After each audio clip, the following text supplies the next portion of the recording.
Olá, seja bem-vindo ao nosso módulo 2 do curso Regulação e Avaliação Institucional. Nesse módulo, nessa videoaula, trataremos das avaliações internas e externas no âmbito do credenciamento e recredenciamento institucional. Lembrando, como eu falei para vocês lá no módulo 1, quando estávamos apresentando as principais legislações, né, o decreto 9235, de 15 de dezembro de 2007, trata especificamente lá no artigo número 10, né, a gente destaca o artigo 10, que traz para a gente que para uma instituição funcionar, uma instituição de ensino superior funcionar, ela depende de um ato autorizativo expedido pelo Ministério da Educação. E no caso de instituições, esse ato é um ato de credenciamento, né? Após a instituição ser credenciada, ela vai passar por recredenciamentos.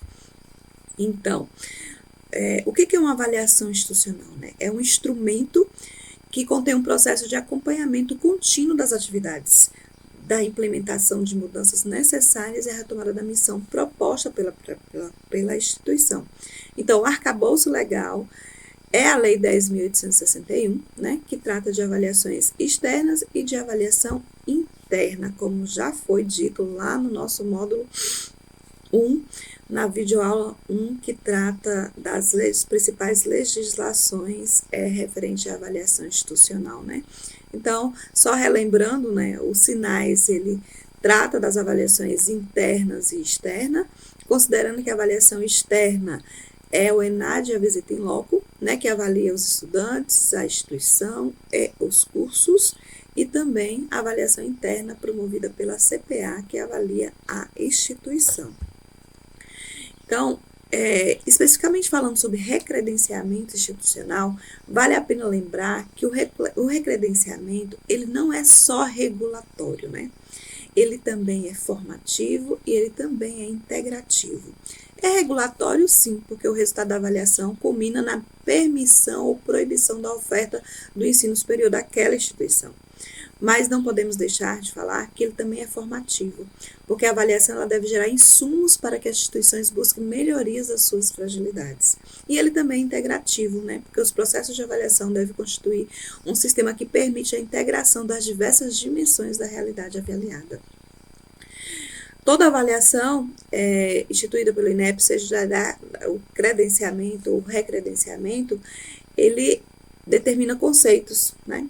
E os conceitos hoje atribuídos é de 1 a 5, sendo que conceito 1 e 2 são insatisfatórios, né? Conceitos 3, 4 e 5 já credencia uma universidade para continuar aí seguindo as suas atividades acadêmicas, do qual está proposto no seu planejamento de desenvolvimento institucional. Quando uma instituição tira conceito 1 ou 2, ela vai passar por protocolos de compromisso, por supervisão, até ela melhorar esses conceitos. Se a instituição ela tira conceito 3, ela já é considerada um conceito satisfatório e ela é credenciada ali por 5 anos. Se a instituição tira conceito 4 na avaliação, ela é credenciada por 8 anos, né? E se tira conceito 5, ela é credenciada por 10 anos. Então, quanto maior o conceito, mais tempo ela fica credenciada, demorando aí um tempo maior para que possa se solicitar um recredenciamento. Atualmente, a nossa universidade, a UFRB, ela está credenciada com conceito 4. E nós vamos passar logo aí por um processo de recredenciamento, né? Nós fomos recredenciados lá em 2018 com o conceito 4. E, então, nosso recredenciamento aí está válido até 2026, onde estaremos entrando com o processo de recredenciamento e com vistas aí a galgar um conceito 5 para que a gente possa ficar credenciado aí por mais 10 anos. Os objetivos de uma avaliação institucional é traçar um panorama de qualidade dos cursos e das instituições de educação superior no nosso país, né? Possibilitando uma referência de qualidade para os estudantes interessados em ingressar no ensino superior, que pode utilizar-se desses indicadores, né? Se eu tenho a possibilidade de escolha de uma instituição, eu posso estar me utilizando de quais são as instituições que têm melhores indicadores, no qual eu posso estar investindo na minha formação. Então, a avaliação institucional também orienta as instituições de ensino superior sobre os pontos de melhoria, né? Porque em toda avaliação é necessário fazer-se uma autoavaliação para ver quais são os pontos que precisamos melhorar. E para impedir a abertura de novas vagas de cursos pelas instituições que não estão atendendo aos requisitos mínimos para formar novos profissionais no nosso país. Lembrando que, né, se a instituição ela tira 3, 4 ou 5, os seus atos autorizativos são renovados, né? E também, quanto maior for o conceito, maior vai ter a alocação de recursos, e quanto maior for o conceito, também vai ser maior também a valorização dessa instituição no mercado de trabalho, né? Nos cursos que fizerem. Se a instituição tira conceitos 1 ou 2, ela vai passar por protocolos de compromisso, né? Onde vai ser necessário a instituição diagnosticar, encaminhar um processo, né, onde estejam essas suas ações, suas metas de superação daquelas dificuldades por ter tirado o conceito 1 e 2. E nesse protocolo de compromisso tem que haver a indicação dos prazos para o cumprimento dessas metas, né? E assim como também a instituição precisa estabelecer uma comissão de acompanhamento desses protocolos.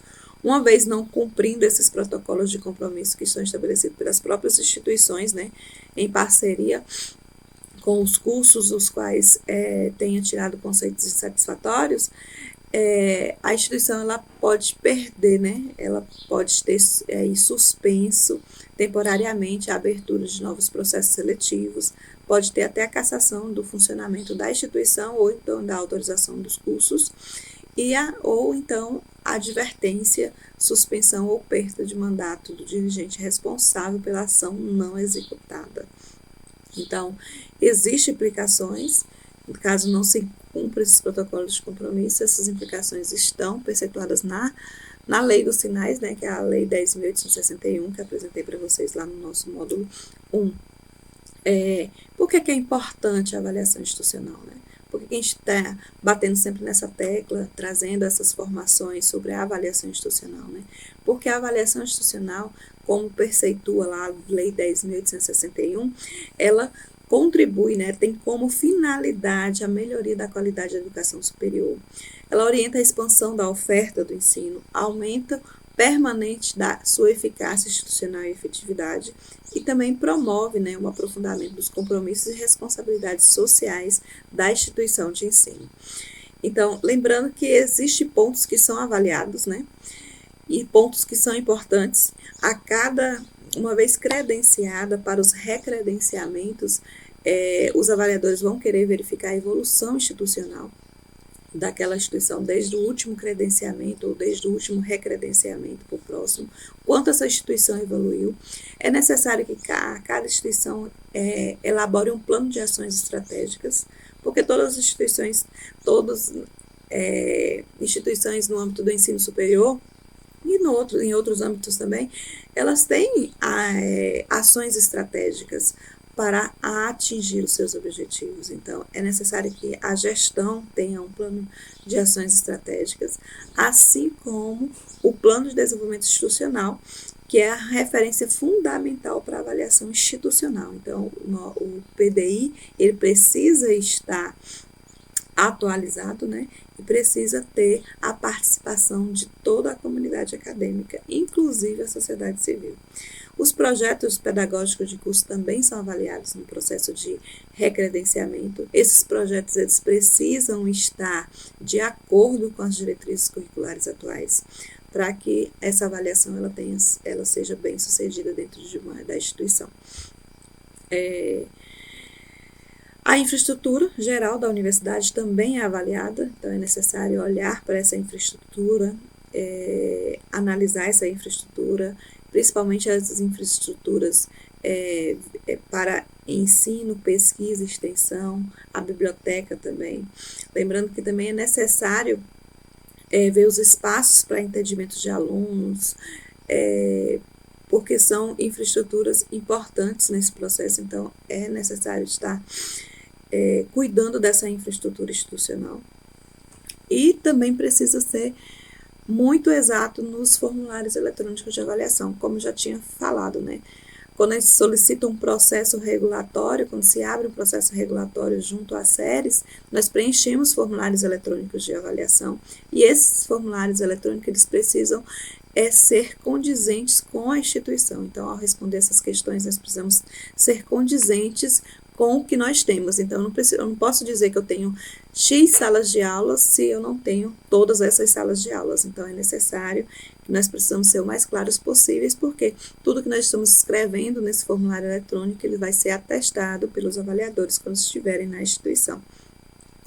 É necessário também elaborar uma pasta com toda a documentação dos docentes. Imagine uma universidade no nível da UFRB, que tem quase 1000 docentes. Então, precisa se elaborar, organizar quase 1000, seria 1000 pastas, né? Porque as pastas, elas são elaboradas pela quantidade dos docentes da instituição. Então, precisa se comprovar a titulação, a experiência desse docente, as publicações desse docente, e são através dessas pastas. Imagine, um avaliador, ele vai vir à instituição e a gente pensa assim, ele vai ter condições de analisar 1000 pastas de docentes? Não, ele não vai ter condições de fazer isso, mas ele vai fazer uma amostra. E aí, se ele pensar assim, não, dos 1000 eu vou analisar 100 pastas, e aí digamos que a gente não consiga colocar todas as pastas, e dessas 100 pastas, falte algumas, e aí a nossa avaliação vai ser baseada naquelas 100. Então, é necessário que esteja tudo organizado para que a gente não perca os critérios avaliativos baseados nessas questões. Então, toda instituição é necessário ter um repositório institucional, onde seja ali toda a produção docente e discente, né? Para que possa ser transparente a produção da universidade. Os centros de ensino, para instituições que têm centros de ensino, né, deve elaborar um material apresentando os centros, porque um recredenciamento institucional, geralmente os avaliadores eles ficam na sede, mas é necessário mostrar a instituição como um todo. Como esse avaliador só tem 3 dias para fazer essa avaliação, ele não vai ter condições de estar indo em todos os centros de ensino. Então, as instituições que têm centros de ensino, como é o caso da nossa universidade, precisa elaborar um material que a gente sugere que seja um vídeo mostrando essa infraestrutura, mostrando um pouco de cada centro de ensino, assim também como do hospital universitário, e para as instituições que têm educação à distância, como é o nosso caso também, apresentar a superintendência ou a instância que esteja abarcado as questões da educação à distância. E a gente sugere também que seja apresentado os polos credenciados, né? Para que esse avaliador conheça o todo da nossa instituição, inclusive a educação à distância. Então, como já tinha falado para vocês, toda instituição de ensino superior, para funcionar, ela precisa ser credenciada. Então, a partir do momento que ela é credenciada, ela vai passar por os recredenciamentos e vai depender, esse lapso temporal de entre o credenciamento e o recredenciamento vai depender do conceito que a instituição tirou. Então, se ela tira conceito 3, ela fica ali credenciada por 5 anos. Ao findar esse período, ela tem que solicitar um recredenciamento. Caso ela seja recredenciada com conceito 4, aí ela vai ficar recredenciada por 8 anos, e aí, após esses 8 anos, solicita-se recredenciamento novamente. Então, credenciada ela vai ser só uma vez, mas aí de tempos em tempos, dependendo do conceito que ela tirar, ela vai passar por processos de recredenciamentos. Lembrando que o credenciamento e o recredenciamento depende, para a instituição funcionar, ela precisa de ser credenciada, né? Uma condição prévia, ela precisa ser credenciada pelo Ministério da Educação para ela poder funcionar.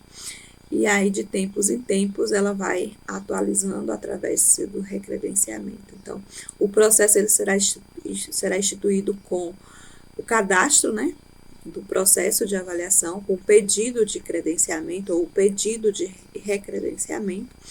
E aí, nesse pedido, essa fase inicial, ela é protocolada no sistema com todo o arcabouço necessário para essa avaliação, e aí entra para análise documental, né? Então, o técnico vai analisar se a gente inseriu ali tudo certinho, se a gente pediu esse recredenciamento no prazo correto, se toda a documentação solicitada está ali. E aí, essa avaliação, estando tudo ok, essa parte documental inicial, ela vai para o INEP. Lá o INEP vai estabelecer a comissão que vai vir avaliar a instituição. Uma vez avaliado, emite-se um relatório, e esse relatório é encaminhado para a instituição e para a SERES. E aí, ambos concordando com esse relatório, sai o parecer de homologação do MEC, né, credenciando ou recredenciando essa instituição. Para uma avaliação institucional, são consideradas 10 dimensões, como já tinha falado para vocês lá no nosso módulo 1. São 10 dimensões, né? A dimensão 1 contempla a missão e PDI, a 2, as políticas de ensino, pesquisa e extensão, 3, responsabilidade social da instituição, 4, comunicação com a sociedade, tanto interna quanto externa, no 5, as políticas de pessoal, né? Tanto para corpo docente quanto para técnico administrativo, 6, organização da gestão da IES, 7, infraestrutura, 8, planejamento e avaliação, e 9, as políticas de atendimento, né, aos estudantes, e 10, sustentabilidade financeira. Os instrumentos de avaliações atuais, né, eles estão divididos em eixos, em 5 eixos, e esses eixos eles contemplam essas 10 dimensões dos sinais. Então, quais são esses eixos, né? Como está posto aí para a gente, é o eixo 1, planejamento e avaliação institucional, que contempla as dimensões 8, né, e o relato institucional, e eixo 2, desenvolvimento institucional, que contempla as dimensões 1 e 3, missão, né, do PDI e responsabilidade social. Aí vem o eixo 3, com as políticas acadêmicas, que contempla as dimensões 2, 4 e 9. Eixo 4, políticas de gestão, que contempla as dimensões 5, 6 e 10. E o eixo 5, infraestrutura, que contempla a dimensão 7 de infraestrutura física. Então, observe que os eixos hoje dos instrumentos de avaliação institucional contemplam todas as 10 dimensões de avaliação estabelecidas lá na Lei 10.861, que é a Lei dos Sinais. Pela atenção de vocês, eu agradeço, e aqui a gente finaliza a nossa videoaula 1, e na próxima videoaula nós estaremos tratando das avaliações de cursos, né, de autorização, reconhecimento e renovação de reconhecimento. Pela atenção de vocês, muito obrigada.